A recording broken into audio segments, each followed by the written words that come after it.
Hello, my name's Rob and welcome to Swift Slots. And welcome back to part 3 of turning my eBay plastic pre-made hot rod kit into a slot car. So part 1 was all about getting the back end powered up. Part 2 was all about getting the front end all powered up. And in this part 3, it's all about turning these plastic wheels, front and rear, into usable slot car wheels and tyres. And then we're going to run it on the track and see how she runs. Now, just a little caveat, I've no idea how she'll run. I'm not expecting big things. What I would like is a nice, solid, cruising car that's enjoyable to drive and looks fantastic. I'm not after hot laps or anything like that, just something really enjoyable and a nice cruiser. So, let's crack on, let's get these wheels and tyres all made up and we can go and play with it on the track and see how she runs. Okay, so the challenge for this video is to turn these kit wheels and tyres into slot car wheels and tyres. Now, in the case of the front wheel, that's going to be extremely easy. We got a standard rubber tyre with a rim and everything. I can put a rim around the inside, cast that into ordinary rubber, and then recast it into PU rubber to make a 30 Shore PU rubber front tyre. Easy. The wheel, similar. Got to make a drum brake looking assembly on the back, machine it off flat. Then that can be put into rubber mould and then I can cast resins from that. That's really easy, so we can make those. The rear wheel is going to be a little bit more difficult. It's completely hollow plastic, so I think there's a back and a front, and they've put the chrome detail on the front there, and then the white wall is dropped in afterwards as well to create this rather sharp looking wheel. But I need to create a resin wheel and a rubber tyre from this hollow plastic kit wheel and tyre. So what I'm going to have to do is I'm going to have to model a white wall on the back and then some sort of drum hub type assembly in the middle to give it the detail that I ultimately want. And then I can cast this into rubber. Then I can make some resin castings of the whole wheel. So that gets me to a completely solid resin casting of what we see here with a white wall and a hub on the back. Then what I'm going to need to do is modify those resin castings. So I'm going to have to machine away all of the wheel and just leave the outer tyre. And then I'm going to have to do the reverse on 2 other wheels. So machine away all the tyre to just leave a wheel. Then once I've got the wheels can then be recast into rubber and then cast into resin to be a finished product. And then the tyres can be used as the masters to make rubber moulds for those, and then I can cast those tyres into 30 Shore PU rubber. And the idea is that by the time I've cast the wheel and resin and the tyre and rubber, the tyre will fit into the middle of the wheel and the white wall will stay as part of the wheel to give the tyre the look of a white wall tyre. But of course it won't be, the white wall will be part of the wheel, and the only thing that will actually be rubber is the black bit that you can see on this wheel, and that will get us the look and the effect that we want. Plus also it'll have a hub on the back and ready to go. So there's quite a lot of back and forth with that lot there. So I think we need to get stuck into it, and we'll start with getting the brake drums on the backs of these wheels. So one other added complication I forgot to mention was that I actually want to use as much of these items here as physically possible back on the car that I'm actually turning into a slot car. So these actual tyres want to go back on the car. These actual wheels, these actual painted wheels want to go back on the car. These wheel fascias want to go back on the car. And obviously the tyre and the back of the wheel will be new. These ones will be reserved for the master anyway. But I want to actually try and use as much of this original look back on my kit as physically possible to keep the originality of the car as much as I possibly can. So that's another factor with turning these into masters, is that I can't do anything too dramatic because I do want to come back to this and remove all this fascia here and let it into the resin casting that I'm going to make from it. So that just makes it a little bit more difficult. The other thing that I forgot to mention was these wheels and tyres will all be used as products as well. So you'll be able to buy these off my website if you feel so inclined.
So what we've got 4 solid resin castings of the original wheel, obviously this one, the one we've modified, ready to turn the tyres into tyres and lose the wheels, and the other pair will lose the tyres to make the wheels, because obviously we need an impression on the wheel and we need a depression in the tyre, and we didn't have that on the original, or here, the original tyre itself. We just had a hollow one-piece casting. So originally I've created this extra back piece to give us all the stuff that we need for a slot car, and from that we've managed to cast 4 complete solids. We can use 2 for the wheels, 2 for the tyres. And then, because these rubber masters, in fact, is what they are really, the rubber masters are actually going to be used on my slot car, I've taken 2 resin castings of the rubber so that we can use these as masters for later on.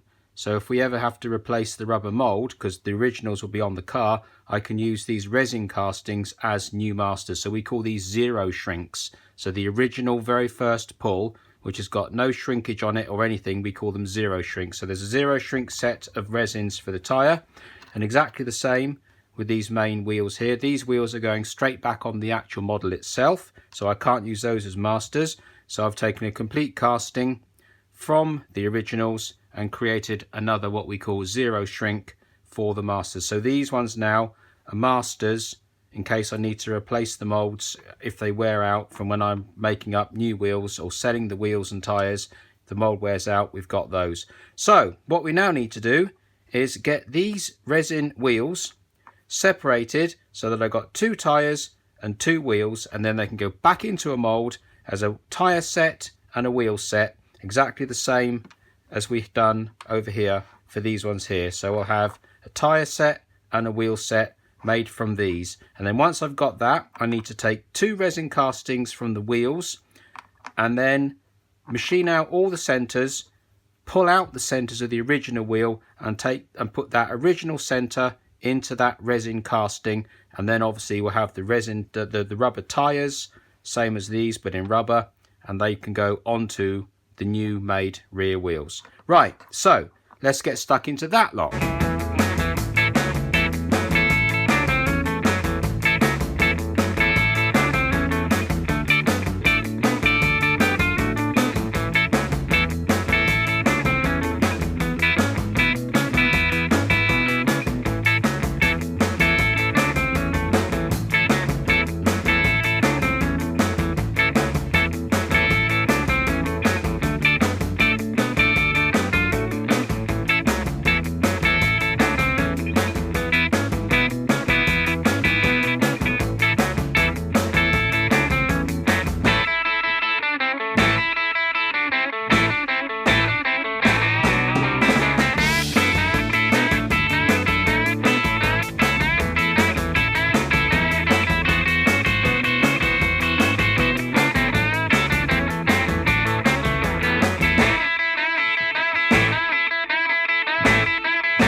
And there we are, a finished front and rear wheel, all ready to use if needed for my projects and for sale.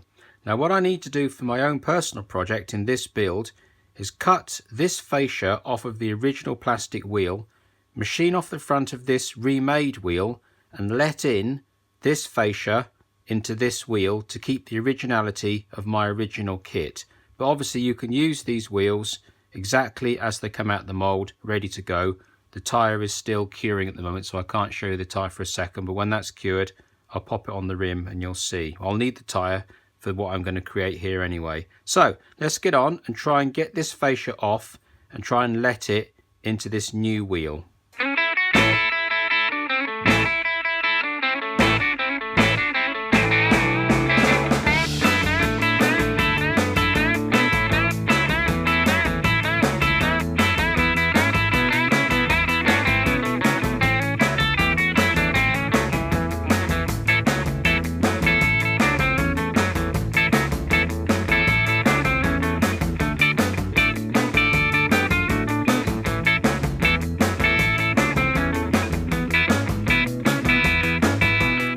I must say, as far as modelling jobs goes, that wasn't one of the easiest ones I've ever done. However, got there in the end. So we've liberated these pieces.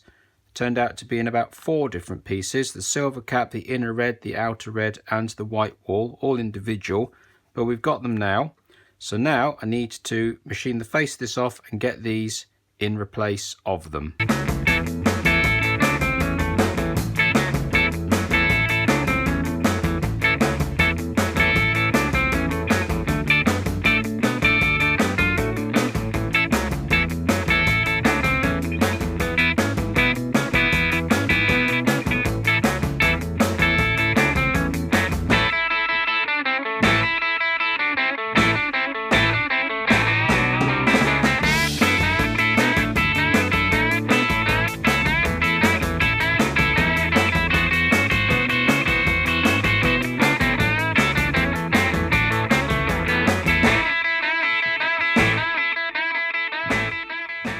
Okay, so here are the tyres, all dried up, hopefully. Let's take them out the mould and see what we've got.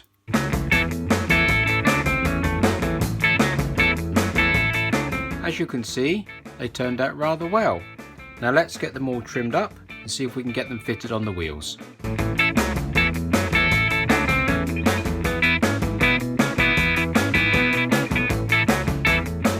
And voila! That is not too bad at all. I'm quite happy with that. Right, let's get back to the back wheels. Okay, so let's see how these tyres turned out.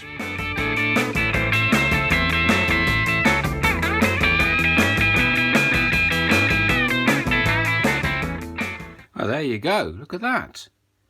We've got a nice rubber tyre on the half-made my wheel and half the original kit wheel. It's all pulled together to form one nice new wheel with some nice rubber on it, all looking original, but actually on my original wheel. So I've drilled these backs out because I'm going to put a brass insert into these wheels. They don't really need it. You could just drill a straight 3/32 hole and it will be fine, I'm sure. But I want to glue a brass insert in there, bore out the insert to the axle diameter and then pop an Allen key through the side of it, just a bit of belts and braces, just because I just enjoy the process. It's a little bit of extra. So there we are. I think you'll agree that's actually come out pretty damn well. So let's move on. Let's get these inserts in.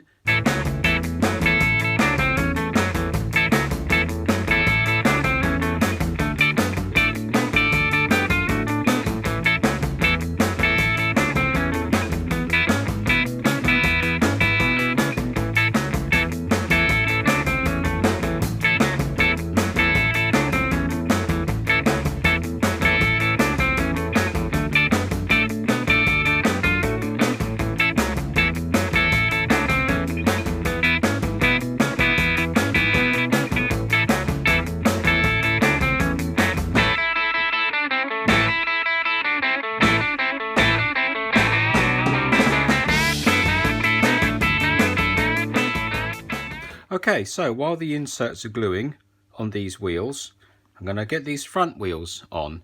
And the way I'm going to do that is I'm going to drill a 1.8mm hole in the back of this wheel, and then I'm going to drive this screw into that 1.8mm hole to form the M2 thread that this screw is. Then I'm going to take the wheel back off, push the screw back, put a spot of oil on the shaft of the screw, bring it back forwards and put a spot of grease in between the axle and the back of the wheel. Put a bit of glue on the inside of the thread, just a very small amount, and then screw the wheel back on for the last time. So let's do that.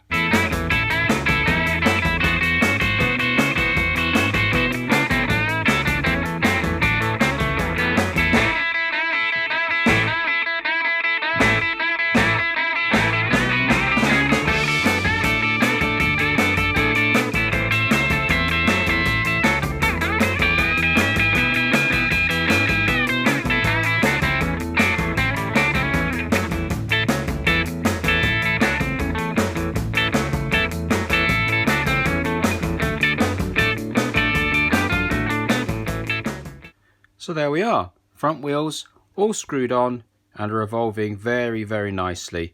So the next job is to drill a hole into the back of this wheel, tap it to M3, pop a grub screw in there, glue the tyres on, and then we can get the back wheels on.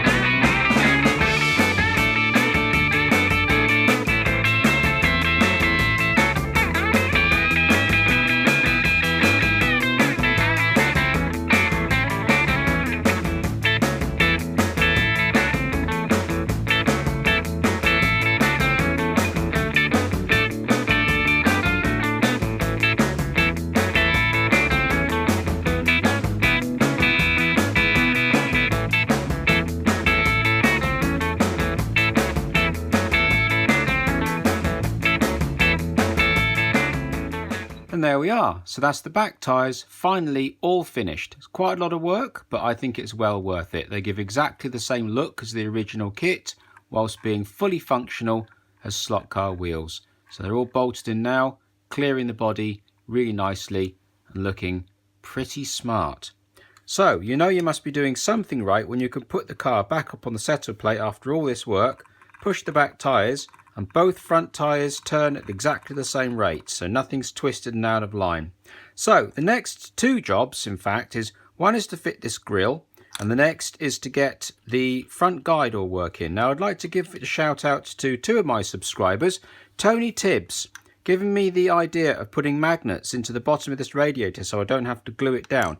Brilliant idea, and as you can see I have an absolute stack of magnets here. And in amongst my massive stack of magnets, as Tony suggested, I've got these tiny microscopic little magnets that will be perfect for putting on the bottom of this radiator so it magnetizes down like he suggested.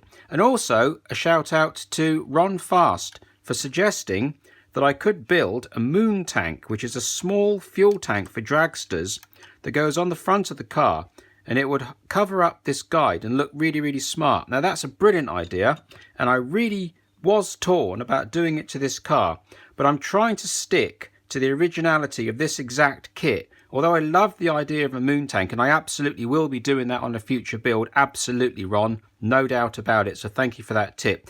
On this car, I think I've decided not to do it, just because I'm trying to keep the originality of this exact model as it was sent to me. There's no reason why I couldn't put a moon tank on there, but just trying to stick to the original idea of this car, but definitely for another build, so thank you for that. So we'll leave off the moon tank for now, and we'll do it on another build. We'll get this radiator on now, and we'll get the wires on this guide, and then we can think about hitting the track. Okay, so I've had a little bit of a dig around in my bag of magnets here, and I discovered that I've got these magnets here that have already got holes in the middle of them. So what I've done, I knew that was going to happen, so what I've done is I've ground down one side of the magnet on my green wheel, and now that actually fits on top of this post here with the ground flat at the front. So I'm going to fit one half on the car down on this post, one half inside this radiator, and that will give me a much better magnetization than the two little tiny ones that I was going to use, because these are relatively strong for their size, stronger than the other ones that I was going to use. So let's get these glued in.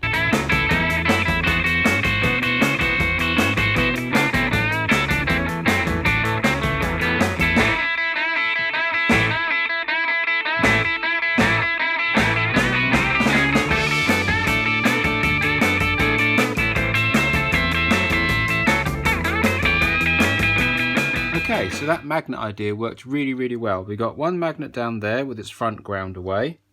We got one magnet in the bottom of the grill with its front ground away, so I can get it inside this radiator.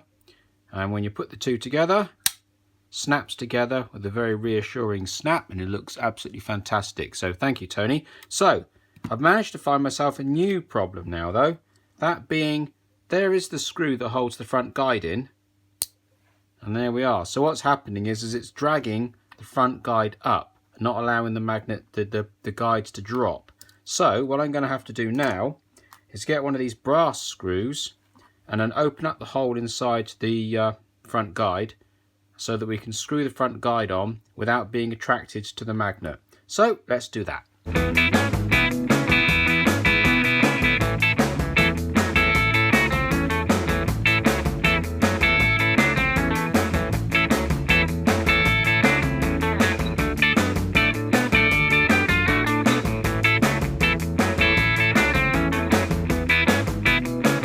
There we are. After a little bit of messing about, I've now got myself a nice non-magnetised guide screw, all moving as it should do, not being attracted to the grill magnet. Right, let's get these wires on.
I think we can all agree that this car looks awesome going around the track. I'm really happy with it. I was expecting it to be rubbish on acceleration, rubbish top speed, rubbish brakes. It is none of those things. It's really nice. Is it a race car? No, absolutely not. But it's really sure-footed and a really enjoyable car to drive. It's got a good top speed, good powerful acceleration and good brakes. I'm really happy with its performance. It runs really smoothly. These tyres and that Ninko track are very grippy, so it was never going to get back-endy. It was never going to drift and be a bit exciting. But it's just a really solid, nice, predictable car with no real nasty traits at all, unless you push it hard and then it'll tend to tip. But if you put this on something like a Skeletrix Sport Track or something a bit less grippy, this car would be really good. It does, if you look very closely on the turns 1 and 2 coming off the main straight, especially turn 2, you can actually see that I'm actually going around the corner a couple of times on 2 wheels. So it can get a bit exciting, and that really tight hairpin that I put into slow-mo, I just thought I'd show that because it will drift. Even on super grippy track, it will drift a couple of times. Just got to be careful because it is quite a top-heavy car. But being as it's just an ordinary plastic kit converted to a slot car, it's so much better than I thought that it would be. And all the time that I was building this car, I had the original builder in mind. The more I dug into this car, the better his modelling was presenting itself to me. And I got a lot of respect for the guy who built this car, because this standard car is, or this car is so far removed from the standard kit that he used to build it. And I can see that as I was digging deeper, I could see all the little things that he'd done to it. And, you know, fair play to that guy. Really did a nice job on it. So I was very conscious about that all the way through the build. I desperately didn't want to detract from his original work and wreck the car. I really wanted to put my own stamp on the car whilst keeping all of its originality and ending up with a nice usable slot car at the end of it. And I think it's more than usable. It's a really lovely car to drive, and I'm extremely happy with it. So the wheels and tyres, as I mentioned through the video, they are now actually for sale. I'm selling them as a rear set and as a front set, and as standard they will come undrilled, and if you want me to drill them, I can drill them for you as well. So I put brass inserts into mine. You don't have to. As I said on the video, I just enjoy the process and the extra work. It just makes me happy to do things that are a little bit unnecessary, but you know, it's all good. So if you've enjoyed this content, and I really hope you have, maybe you'll subscribe.